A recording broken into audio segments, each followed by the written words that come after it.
All right, good afternoon, everyone. Welcome to today's Heroes Connect Military to Manufacturing event. This event is particularly special because it's our first one of 2024. And boy, do we have a fantastic lineup of companies for you to learn about each week coming up. We got 2, 3 months booked out of companies. So keep us on your calendar Wednesdays at 3 o'clock Eastern time for you to join us each week. But today we're talking with an amazing company who's not only military friendly, they are military ready and are actively seeking military talent.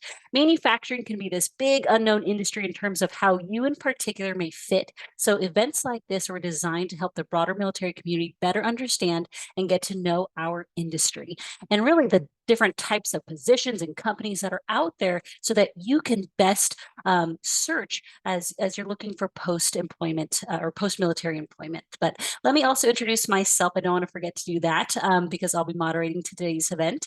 My name is Katie Bowerman. I'm a senior program manager with the Manufacturing Institute, and I oversee 2 of our Heroes Make America virtual military skill bridge training programs that we offer, as well as moderating our virtual events. So today we're featuring one of our Heroes Make America sponsor companies, Cargill. I'm so excited to have you all learn more about this company and how they can be part of your next chapter in your career.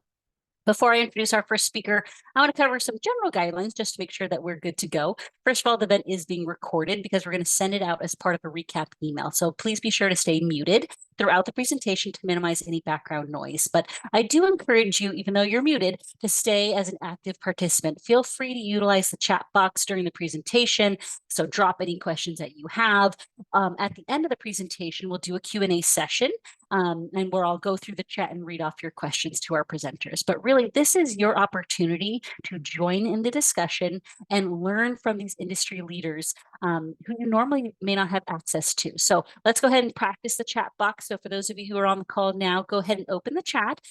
In there, what I want you to do is put in the location that you're seeking employment and if you know types of positions you're looking for. But really, where are you going to be job searching is most important. So drop that in the chat. While you're doing that, I want to briefly highlight the Heroes Make America SkillBridge program. So we do have a lot of our students on the call, but we have other folks joining in who may not be familiar with our program. So if you're not familiar with us, we're a DoD-approved SkillBridge training program that's open to transition service members, veterans, guardsmen, reservists, active duty military spouses, and we provide a variety of certification trainings and different employer networking events like this preparing you for a rewarding career in the manufacturing and supply chain industry. So our students learn all kinds of things to include safety, quality practices, technical trainings like electrical, mechanical, pneumatic, and we also have a ton of logistics and supply chain trainings as well. So you can see here our program managers, the trainings we offer, as well as our upcoming class dates. I do want to note that we've added a new training track this year, started just last week. We have a 100% virtual logistics training track that we just started. So that's new to our group of offerings. So we will drop in our contact information. So if you have any questions, let us know. You can always email heroes@nam.org for any Heroes Make America questions. Heroes is a dynamic program. We offer a lot of things in addition to our SkillBridge trainings. We also host a quarterly virtual event or virtual career fair event that is going to be February 23rd. So registration for that for our job seekers does open on Monday. So this upcoming Monday, February 2nd, just kidding, Friday, this upcoming Friday, February 2nd, it'll go live. So dust off those resumes, get them ready because you will want to upload your resume as part of your registration for the career fair. All right, that is enough from me. Let's go ahead and pass it on over to Cargill. I'm going to hand it over to Rick. He is a commodity trader for Cargill. Rick, the floor is yours. Thanks, Katie. First of all, I just want to say thank you all for your service. I mean, it's an incredible honor. We always love to do these Heroes Connect presentations and connect with all of you. And it looks like we've got a great crowd of folks. And I see all the chats coming through, a lot of areas that people are looking for, I think, that will connect well with Cargill. So that's extremely exciting. And thanks again for taking time here to learn more about Cargill. If you're like me, maybe you didn't know so much about Cargill when you heard the name, but hopefully you'll leave this presentation knowing a whole lot more. Next slide, please. All right, so we're lucky to have 6 veteran employees at Cargill. A couple that have come from Heroes Make America. So I think we're really excited to all get to know you better. I'll introduce myself first, and then we'll go through the other 5 that are here to talk with you today.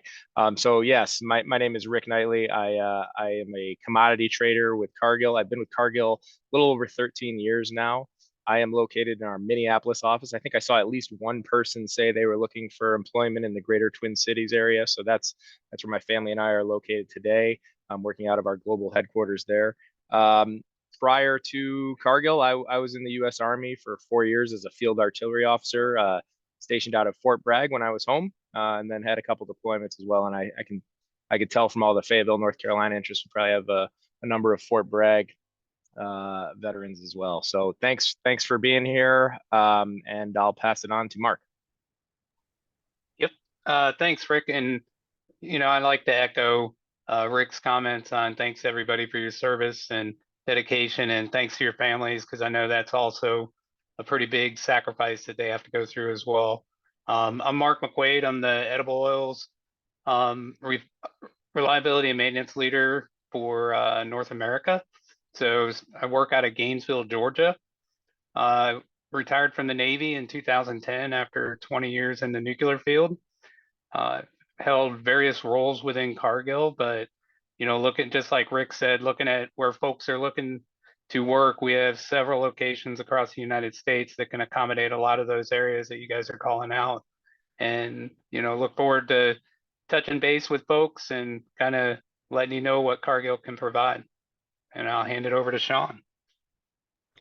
Thanks, Mark. So I'm Sean Ritchie. I'm a 1992 U.S. Merchant Marine Academy graduate. So my background was Merchant Marine and Naval Reserve. Did 12 years in the U.S. Naval Reserve and worked in the civilian world. So it gives me kind of a unique experience, having been both a reservist and been in civilian transportation for my whole career. Came to work here at Cargill about 9 years ago and found it a very good place to be as a veteran and a great place that I can help other veterans. So I've been very fortunate to be here. Currently, I work in transportation logistics in Wichita, Kansas, and I'll hand that off to Trish. Hello, everyone. My name is Trish Mayo. I've been here at Cargill for about 8 months now. I was hired on back in May of 2023 as the operations manager. Here at the plant in Chandler, Arizona, we are part of the Cargill beauty industry, and we make the little beads that you find in your soaps, hand sanitizers, face lotions, face masks, that kind of stuff. I am previous Air Force, retired Air Force, 21 years as a 2S in material management. Production was a different change of pace for me, but I'm getting very used to it, and being a part of Cargill has been an awesome opportunity. And I look forward to chatting with you guys about it more. I'll hand it over to Juan. Hey guys, how you doing? My name's Juan. I've been here with Cargill for 9 months. I'm coming out of 21 years of service in the Army.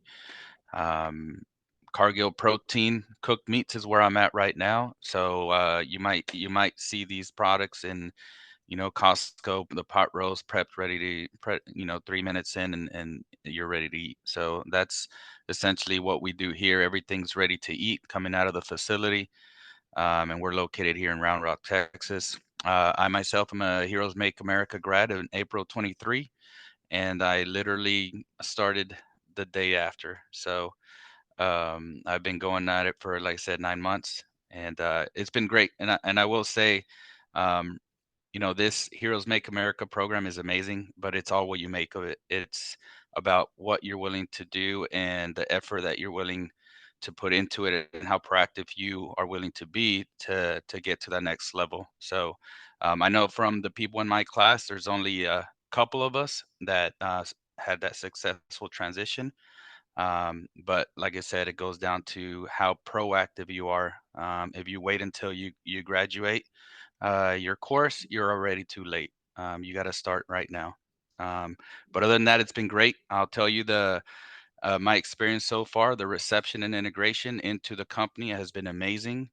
Everybody's been very friendly, just kind of making it easy for us to come on board to the team. And that's one of the things I really enjoyed and I appreciate with coming on board here with Cargill. I know the transition, it's a hard thing that we all think about, that we've all been there before, but Cargill definitely made it simple and nice and easy and comfortable to go ahead and come right in. So it's a great company.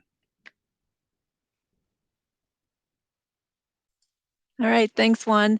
So my name is Sheila Jessen. I'm the military and veteran recruiter for Cargill. So like Juan said, you got to get started. So the first step is talking to me as you're starting to find some interest in Cargill. I'm a military veteran. I served 21 years. I did a combination of active duty Air Force right out of high school. Then I did a couple years in the Army Guard, and then I finished out as a full-time person in the Minnesota Air Guard. And I'm based out of the Minneapolis office with Cargill, and I've been with Cargill for 10 years, about reaching that in May. But I look forward to talking to many of you, and I hope you enjoy the presentation today. I'll hand it back to Rick.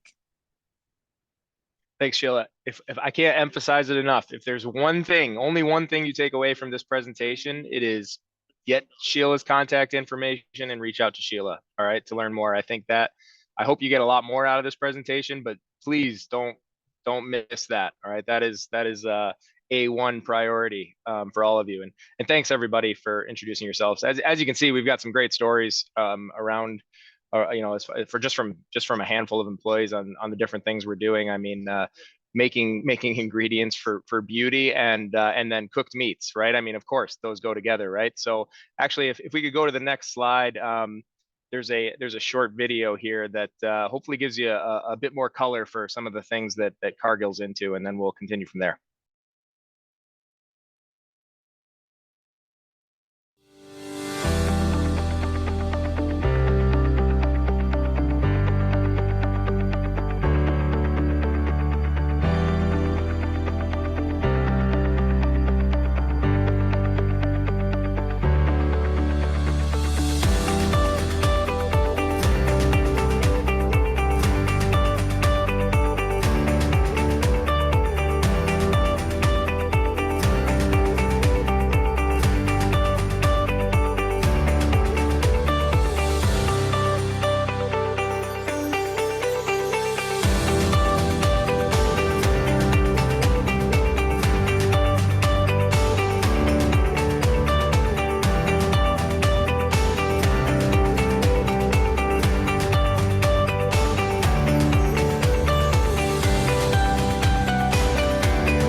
Thank you. I mean, that's a great video. I love that video because it covers a lot of things, gives you some breadth, some understanding about the breadth of Cargill, exposes you to a lot of it, but it comes at you really fast. So don't worry if you didn't catch it all.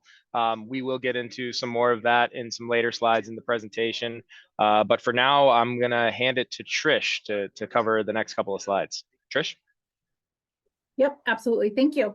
So just want to say that Cargill is so grateful to be a part of the Heroes Make America sponsor. Some of our hiring successes for FY 2022 are right here from Heroes Make America. And then next slide. 2020, I think that's 2023. My browser is can somebody shake their head? Yes, 2023. Yes. Okay, good. Yes, these are all of our Heroes Make America hires for 2023. Some great folks. I've actually had the opportunity to meet a couple of these individuals as well at some leadership courses that Cargill offers to their employees. Next slide. And then right here you have some of a summary basically of FY 2022. We had 9 hires. You saw those pictures. FY 23, same thing. We had 21 hires. And then FY 2024, we already have 4 hires. Cargill is a great company for veterans to work for. Speaking from personal experience, I really love being here and really enjoy it. And if you guys have any questions and want to reach out one-on-one, please by all means do. I'm going to pass it off to Mark. Thanks, Tricia. Yeah, one of the things that kind of resonated with me when I got out of the military was, the first month I was job searching, and you get that sense of loss of purpose. And we didn't have things like Heroes Make America years ago when I retired. And I'm really excited for this program and what it does. But so when Cargill reached out to me, I didn't know who they were. I had to Google Cargill and listen to the dial-up network connect. It's probably that long ago. But one of the things that was missing when I got out was that purpose. You have a sense of purpose in the military. You know your mission, and you truly know what purpose you're there for, right? So when I came into Cargill and I saw the purpose of Cargill and we started talking about it and nourishing the world in a safe, responsible, and sustainable way, and that kind of resonated with me. And one of the things that I've seen in my experience with Cargill is they truly want to live by this purpose. They want to make a difference. They want to make sure that they're doing their part for the environment, for safety, for food safety, for people, as well as the global food chain. And it's not just the US, it's globally. When you saw 160,000 employees, that's across the world. And we're an integral part of that food chain and the success of getting food to people that need it. So that's kind of my background and my thoughts around the purpose. And if you want to go to the next slide, Rick. So for the vision, one of the things that, when I read this and it draws me in the military, one of the biggest values that we live by in my field was integrity, doing the right thing no matter who's looking. And when you exhibit integrity and you do the right thing no matter who's looking, it builds that trust, right? And I think one thing that Cargill has done is they've walked the walk. They don't just talk the talk. They follow up, they talk to customers, they take the input, they make changes to make it easier to work with Cargill, because at times some customers feel it's challenging. So, we've done a lot of work to make sure the customers can work with us. They listen to their teams. We're driving safety in our manufacturing environments and kind of setting standards for manufacturing. And I talk to other businesses and hear some of their stories and some of their things with safety and around safety. And we're by far kind of leading quite a few of our competitors on our expectations of safety. So when we look at trusted partner, food, agriculture, and nutrition, integrity plays into that because that builds your trust. And I think Cargill does do what they say they're going to do and follows up. And really, it's a partnership across teams that are on Cargill as well as the teams of customers that we serve. That's kind of my thoughts around the vision and the purpose, and I wanted to share that with the team. Thanks, Mark. Yeah, the trusting thing, I think that's a really interesting one that I like to think about a lot as well. I mean, there's a couple ways that our customers have deep trust in Cargill that come to mind for me. One is, just my teams are making tons and tons of massive transactions every day for real commodities, for real vegetable oil that's going to be used in food or in fuel, and our customers expect us to honor those transactions, whether they turn out to be good sales or terrible sales. We're going to deliver against that, and when they get that product, it's going to be what they purchased. It's going to be high food quality, safe product, and they know that when they're transacting with Cargill, that's what they're going to get. And so I think that's crucial for our commercial business, and our operations back that up certainly. So no, thanks, Mark. Many years ago when I first came across Cargill, I'd gotten out of the Army. I was going back to business school, and they came and presented on campus something like this, and I had never heard of them, but I was interested in them because of the program they offered. and you know, I was kind of embarrassed once I heard the presentation and everything they did. I was like, how have I not heard of this company? Growing up in the Northeast, maybe it wasn't in your face as much as it is if you grow up in the Midwest and ag country. I mean, I think you probably know Cargill a whole lot more, but massive company. It's the largest privately held company in the world. You know, maybe you don't hear about it as much in part because it's not a public company. So while we would be one of the top public companies, you know, as far as size traded, you know, when you hear of like the Fortune 500 or the top 100 companies, Cargill would certainly be in that mix as the largest privately held company in the world. But you know, they kind of fly under the radar a little bit. But you know, over 150,000 employees. We're located in 70 countries around the world. We've been around for well over 150 years now, which I think, you know, part of, you know, what Mark was talking around our values keeps us in business for 150 years, right? We do the right thing. Next slide, please. So what do we do? You know, I don't have beauty products on this slide, Trish, so you're going to have to talk maybe more about that. You know, that is certainly, you know, something that we do. But I would say at the core of Cargill, and where did we come from 150 years ago? You know, we're in the ag space. We're in the food and ag space primarily. We started as a grain handler, you know, a grain elevator in the middle part of America, buying grain from farmers and moving that to, you know, a place that needed it, right? So, you know, buying in surplus areas and moving it to, you know, more deficit areas or more demand areas. That's largely what we do today. As a commodity trader, my business in particular, we're buying soybeans from farmers. We're bringing them into processing plants where we make soybean meal, which is fed to animals, which is kind of that bottom chain, right? We feed that to animals. In some cases, our businesses are the ones feeding the animals. In some cases, it's customers of ours. We feed those animals, we process those animals, and that becomes, you know, the steak you're picking up at the grocery store or the chicken you're picking up at the grocery store. In other cases, we produce soybean oil out of that soybean, right? So meal is one thing that's fed. Oil, you know, is either going to be used, you know, when you go to the store at Costco and you pick up a jug of oil, that very likely could be Cargill oil. And now in today's world where we've gone to, you know, trying to be more carbon neutral as a society and you know, clean up the pollution that we have and be a bit more green, you know, vegetable oil is one of many feedstocks or ingredients that's being used to produce renewable fuel. So we actually are, you know, my team, we're very close with diesel customers that are, you know, buying vegetable oil to make what's called renewable diesel and replacing, you know, carbon intensive diesel fuel and cleaning up the environment. So we're making an impact there as well. But we don't actually farm, but we're super close to the farmer, and those are our key customers on the front end. And we move products like this all around the world. It's not just here in the US, but we'll export soybeans to China, process them there and feed animals over there as well, just to give you an example of the breadth of what we're doing. But we're in a lot of stuff. There's a lot of people here that are in different businesses at Cargill, so you can ask more specific questions about what you know might interest you. But I would just say it's a super exciting company. They do a lot of things that I had no clue, and it's kept me here for 13 years, and I expect it'll keep me here for the rest of my career. I think that's my last slide. Maybe we can go to the next slide, and I'll hand it off to Juan.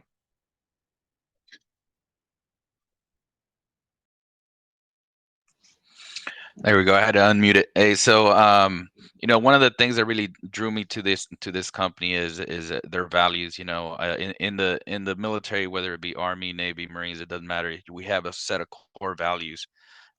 You know, people first is one of the most recent efforts that we've had, but that's kind of the same direction that we have here in Cargill, doing the right thing, reaching higher. Next slide. And as you look here, you can see some of these values here for Cargill are very similar to what we know, right? Conduct business with integrity, being honest. We honor our business duty, right?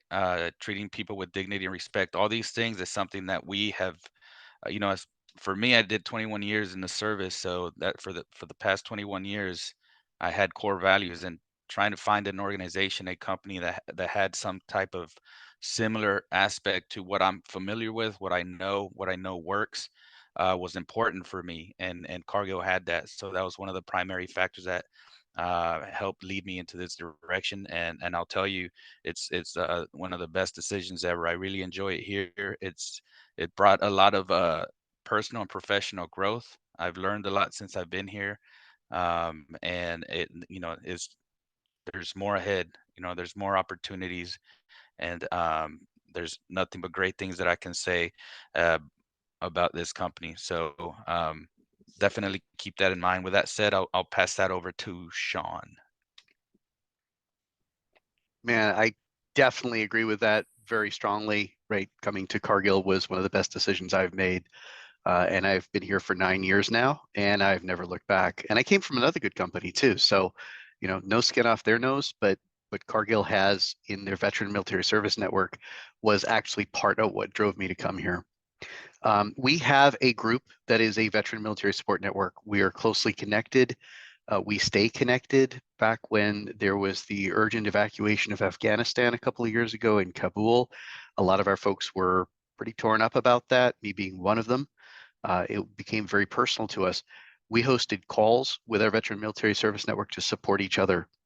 We're an ESGR signatory company, meaning we're employer support of Guard and Reserve. But my personal story is when I came out here to interview, I was actually the president of our veterans network at my old company, the one I was working for. And I enjoyed it there. But I walked through the doors here. We'd always found that we had to push for things at that company. I walked through the doors here, and there were the flags of each of the services hanging on the banister right above where I walked in. And we're in a different building now in Wichita. Things are slightly different. We still have those flags up, but they're in a different place. But when I walked in, my first view was to look up and say, oh, I'm home.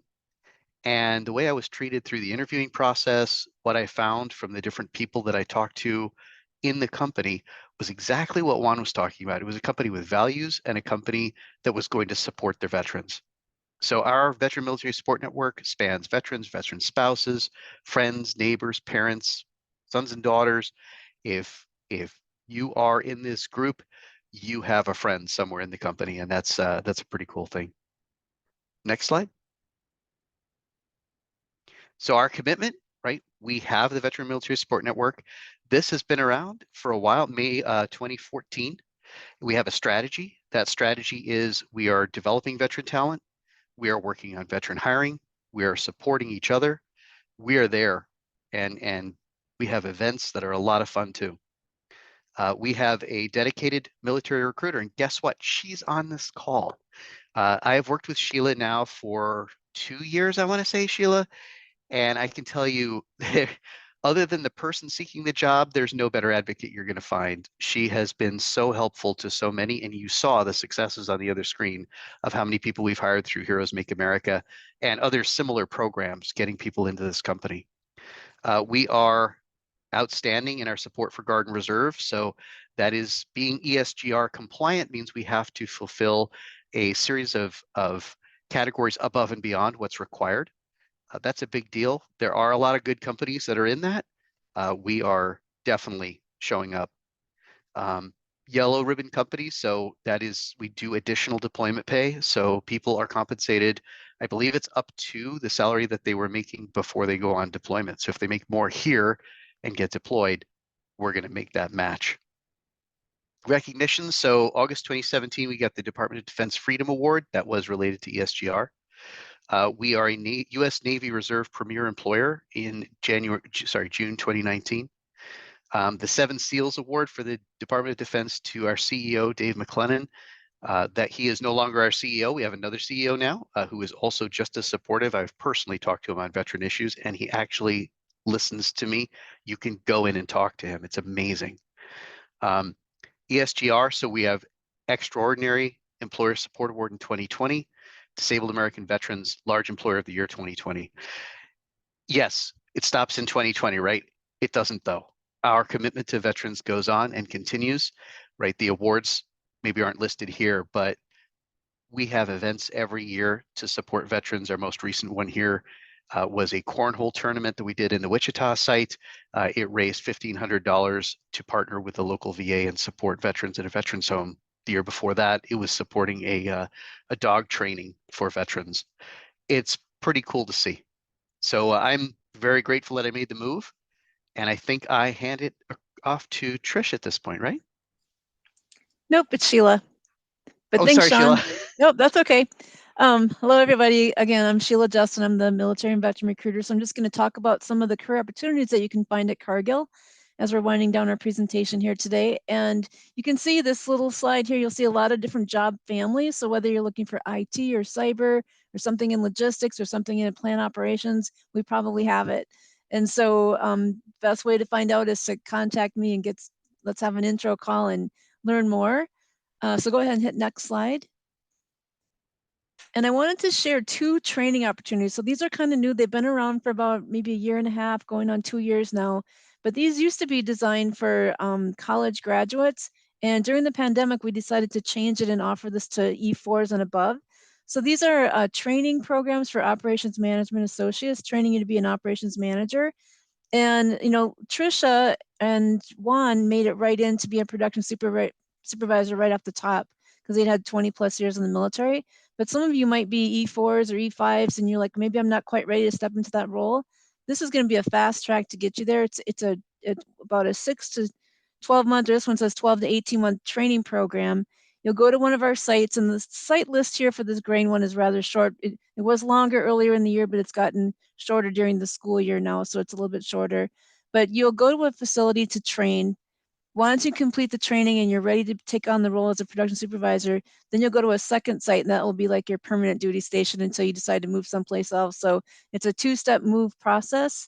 But the nice thing is it's very flexible. So if you were getting out of the military in May, you could apply for this job and interview for it right now, and then say, I can't start until May 1st, and that would be fine because we don't need everybody to start at the same time.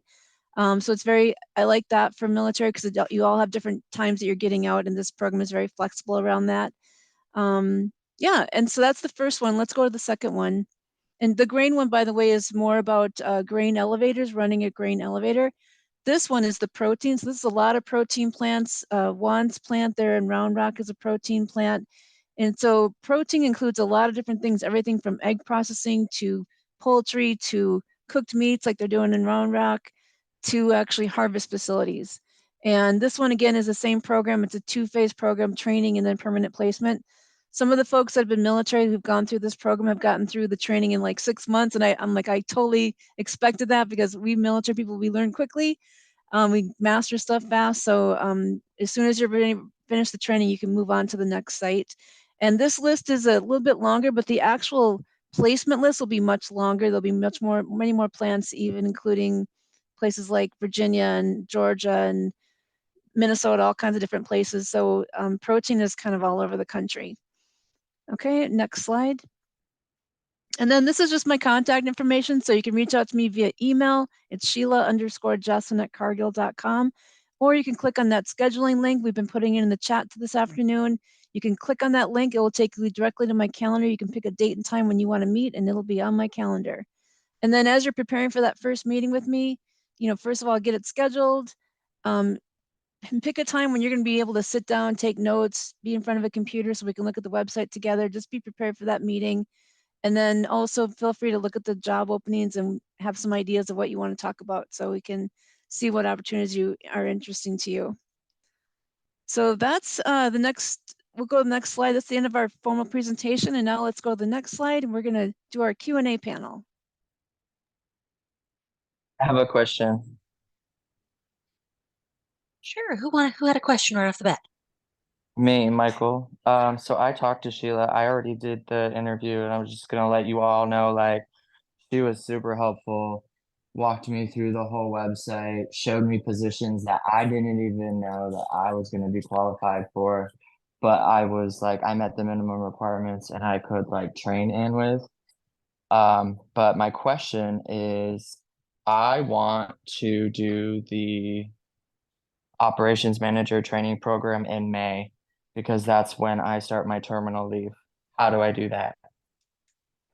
Yeah, so anybody that's interested in those 2 training programs, I would recommend applying right away and then let me know that you applied, and then I'll let the recruiter know that you're one of my Heroes Make America people. But they could even interview you in the next couple of weeks and then place you for one of those assignments and say, okay, your start date will be May 10th or whatever date you're looking at. And so it's very flexible, but you want to you want to schedule, you want to apply and get on the docket right away so that those slots don't get filled up and you miss out on it. So kind of what Juan said earlier, don't wait until you're getting out. Start now getting those steps started.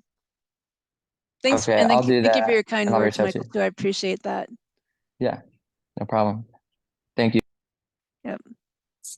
Thanks, Michael. You kicked off our Q&A, and that is probably a sentiment that a lot of our students and just our military folks, when they meet with Sheila, she is a fantastic advocate. But I will echo what Sheila said is be prepared for that meeting. She is a busy lady. So be prepared for your 15-minute call. Don't be driving, be present, because that will be the best use of your time. So I'll just put a little plug in there. Get on her calendar, but be ready. So we are going to move into the Q&A session, but I want to take a minute. We had Rick and Sean had to drop off. They had other meetings, but we still have Mark, Trish, Juan, and Sheila from our Cargill team to go through some Q&A. But I would like Juan, Trish, and Mark to go back around for the three of them and tell me a little bit more about your position. So you kind of gave a brief overview during your intro, but as an operations supervisor, what does that mean? As the edible oils reliability and maintenance leader, what does that mean? Because we've got folks who are unfamiliar with the industry, right? We're learning about manufacturing and the industry in general.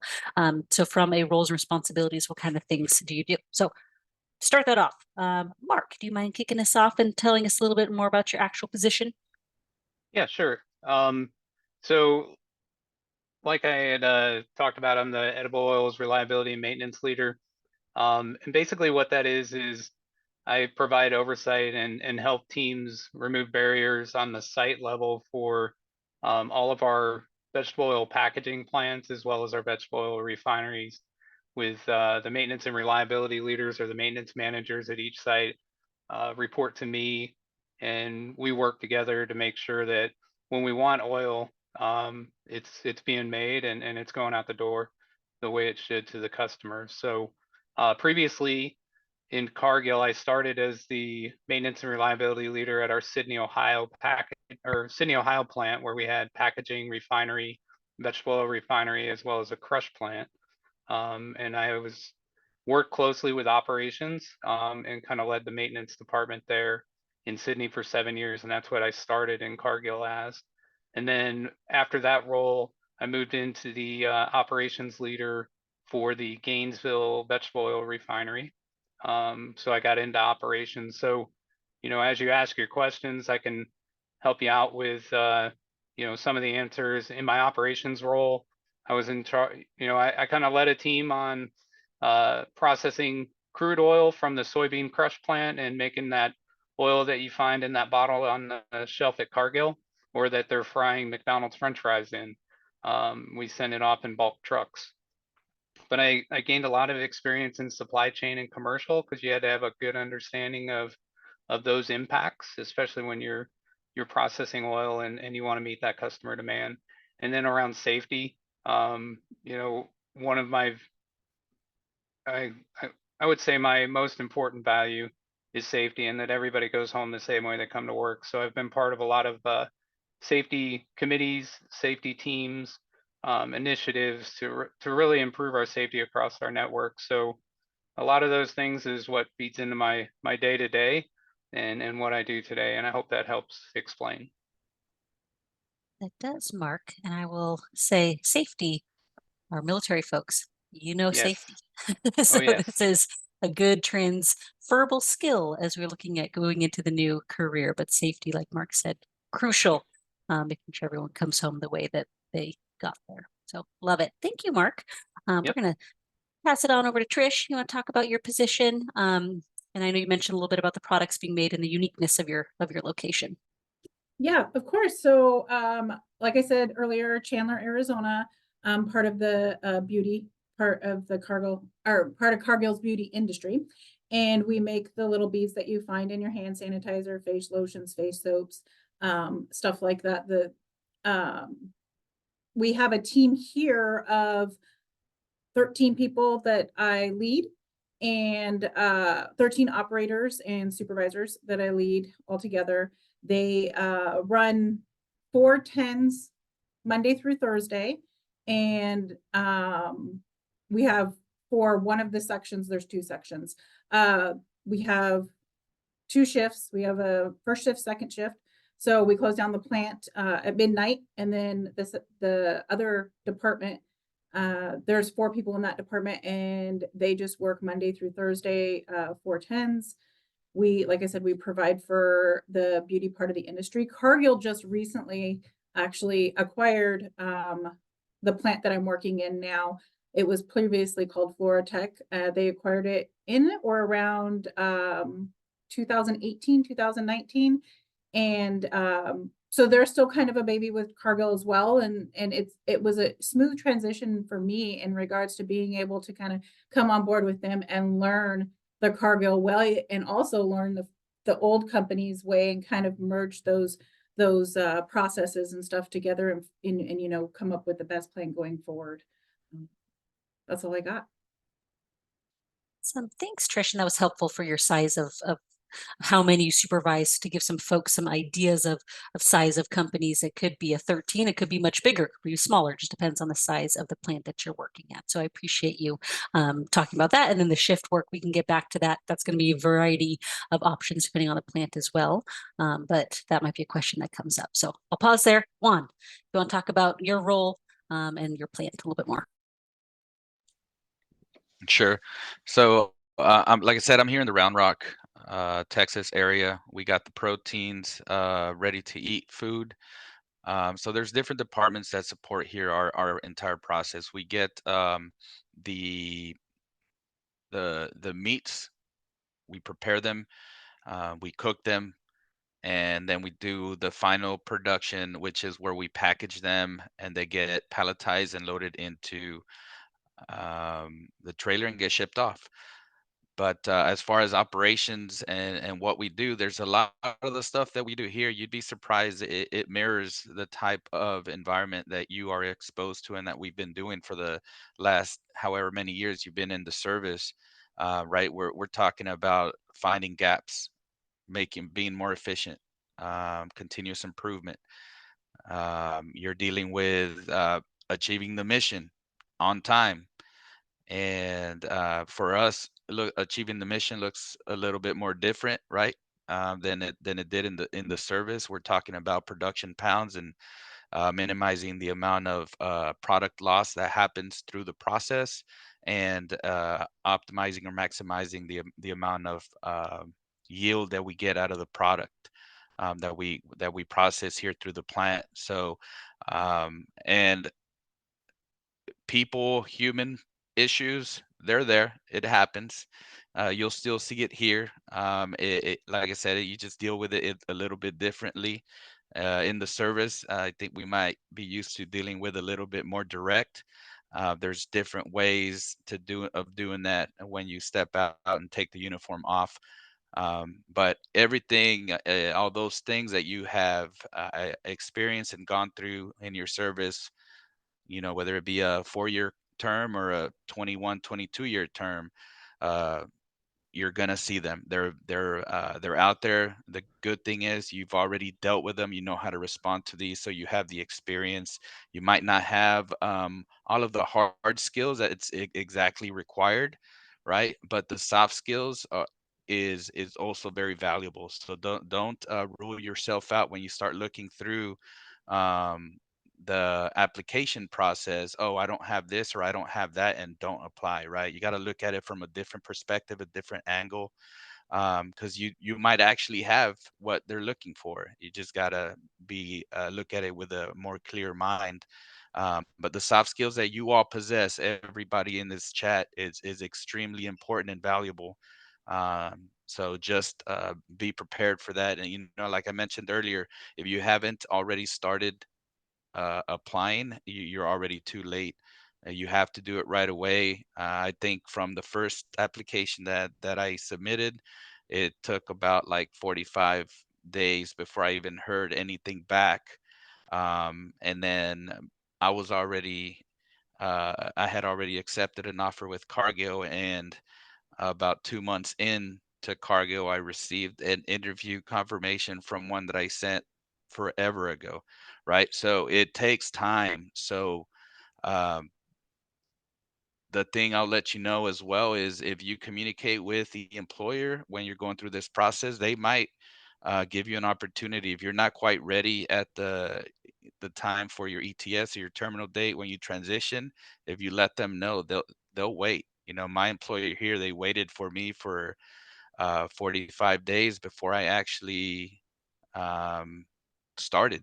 So it's just about communicating the process and where you're at in your transition, and they're willing to help you out. So just keep that option available, keep it open. But again, you know what you guys have all been doing. You're gonna see it here. You already know how to handle these situations. You just have to put yourself out there. So, but that's essentially, you know, what we do. We through the entire process. Back to you, Katie.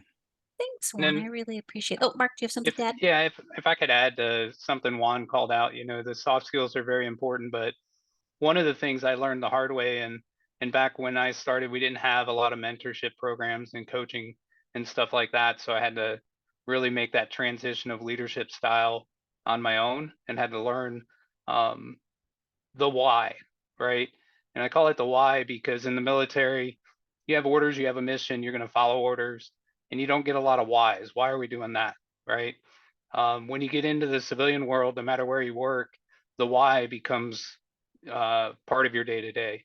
You want to empower folks and draw them in and really do that servant leadership to bring them in to change, to lead them through the day to day and stuff like that. And one of the things Cargill offers that we didn't really capture on this is we have quite a few mentorship programs, especially for veterans. I've been fortunate enough to mentor quite a few transitioning veterans to kind of pay it forward for things that I had to learn years ago and to make it easier for them because sometimes that can be a struggle for folks. The structure that you live in the military, you won't find it everywhere in the civilian world. Cargill has a lot of structure built in now, but it's taken quite a few years for that structure to really come around. So have patience, accept that you're going to have to talk about the why and empower and lead people as a servant leader, right? Because you'll be a lot more successful. And if you do decide to apply with Cargill, and I would encourage you to sign up for the mentorship programs that we offer, and it's going to help you through some of those tougher times. So. Thanks, Mark. I appreciate that. And I think sometimes that language barrier in the beginning, right? You don't speak the same language as the new company. That mentorship program can really help bridge that gap. So I appreciate you bringing that up. Sheila, before we get into we got some very specific questions in terms of like applications and things like that. But before that, because we don't have Sean on the call, but we have a lot of logisticians on the call. Do you mind talking a little bit about what logistics looks like in Cargill and maybe some positions for those folks who are looking on the supply chain side? What are some positions that they may search for in that area? Sure. Well, you know, when I first joined Cargill, one of the senior executives told me that you could almost think of Cargill as being a supply chain logistics company that just happens to work in food because it's all about logistics of moving food from areas of excess to areas of need. And so the supply chain logistics part of Cargill is like the foundation of our business. And so at the global headquarters in Minneapolis and at the sub headquarters in Wichita, that's where you'll find a lot of those corporate office type roles in supply chain logistics, but then every single plant also has a supply chain logistics hub where the stuff comes in, the stuff goes out, just like on a military base. And so there's supply chain logistics, warehouse type jobs all over the country at every single plant, but then also those more corporate ones are going to be found in Wichita and in Minneapolis. But at the plant level, you'll see like a shipping supervisor positions, a warehouse supervisor, logisticians, you know, down to the forklift operators and things like that. At the higher level, you'll find like supply chain planners,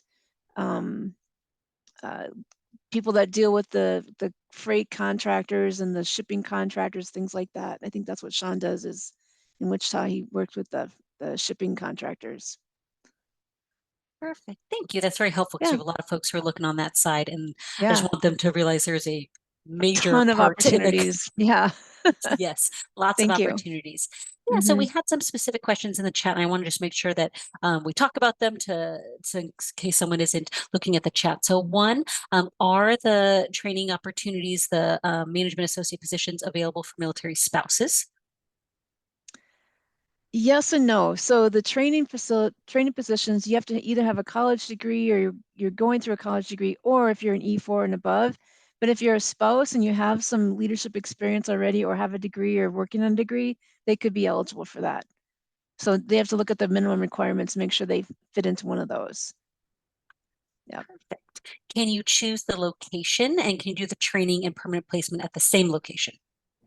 So it's designed to be trained at one location and then sent to another facility where they need you. It's kind of like the military with they used to always say Air Force needs first, right? But they would train you at a bigger facility, then move you to a more permanent location. Now, sometimes you can stay at the same location. So one of my Heroes Make America guys that went through the program in a protein plant in Virginia, well, they liked him so much, they're like, we're keeping you.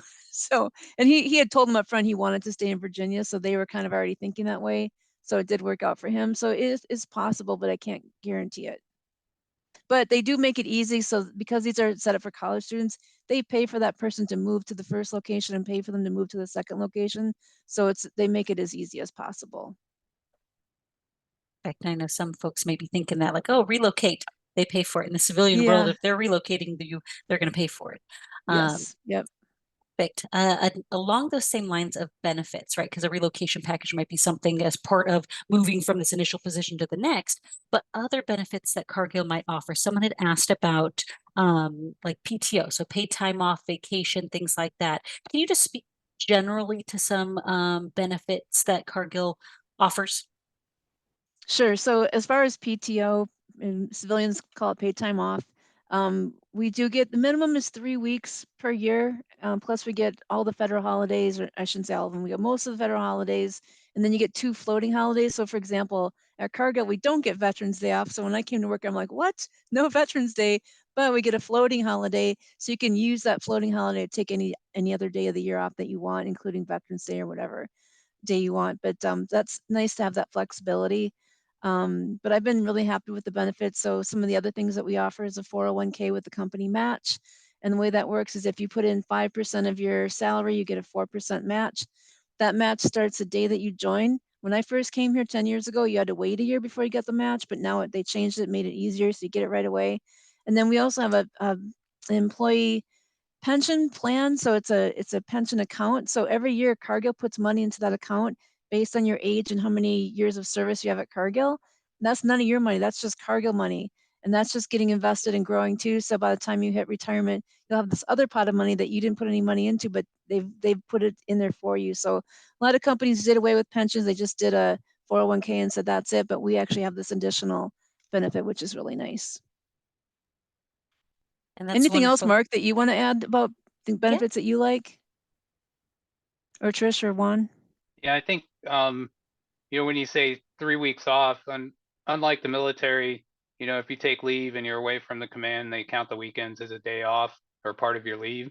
The 3 weeks off means you're getting 15 days, and your weekends normally are your days off already, so you don't count those as PTOs. So, if you take 5 days off, you can end up with 9 days off, and you're only getting charged 5. I thought that was one of the coolest things after 20 years of counting every minute I was away from a command, right? So, and then the other benefits, there's, through our 401k, there's other options for investment for retirement as well as the medical and vision. If you retire and you have the medical through the military retirement, it's one thing. But if you're not, the medical that Cargill offers, I've compared it to, I have 4 children and, well, grown adults, and they comparing to what they have and what they're paying for it, it's pretty competitive and actually at a lower cost than what they're paying. The vision plan is great. The dental plan is your standard Delta dental plan. But overall, my experience with the benefits has been pretty good. They also have the medical and what's the flex savings or the flexible spending account. Yeah, the flexible spending account where you can do pre-tax money into there that you can use to cover your co-pays or pharmacy expenses, stuff like that. So it's a pretty big benefit, especially if you have needs that you foresee that you'll need a little more of that set aside. Yeah, I Thanks, wanted Mark. to touch on, I just wanted to touch on real quick what my experience here at my location. Every location's different, but I also was really pleasantly surprised how accommodating they were to my VA appointments and flexible with me being able to get to my appointments and do what I need to do.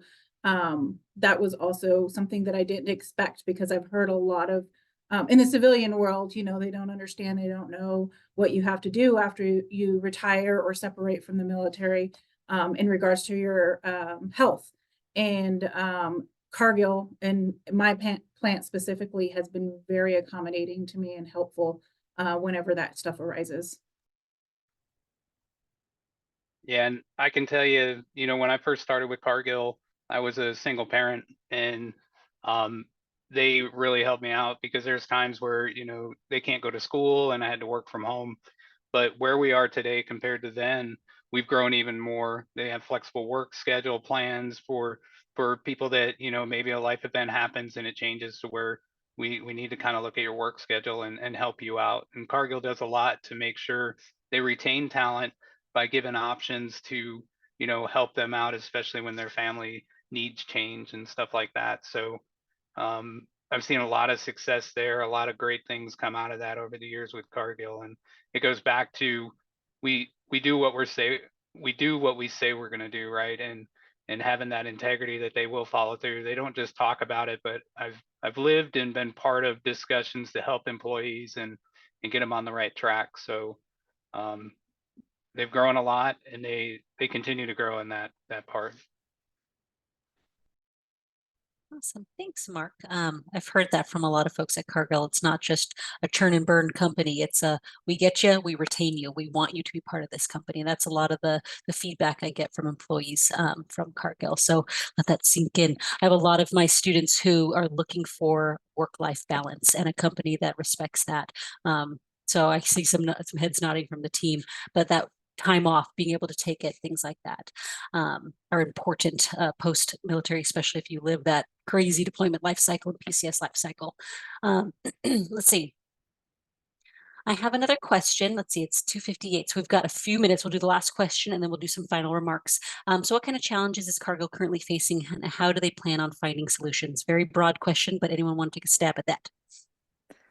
I'll take a quick stab and I'll let Mark throw anything in there he might want to add to. But on January 1st, we got an email from our CEO, and it said that by 2030, there's going to be 500 million more people on the planet.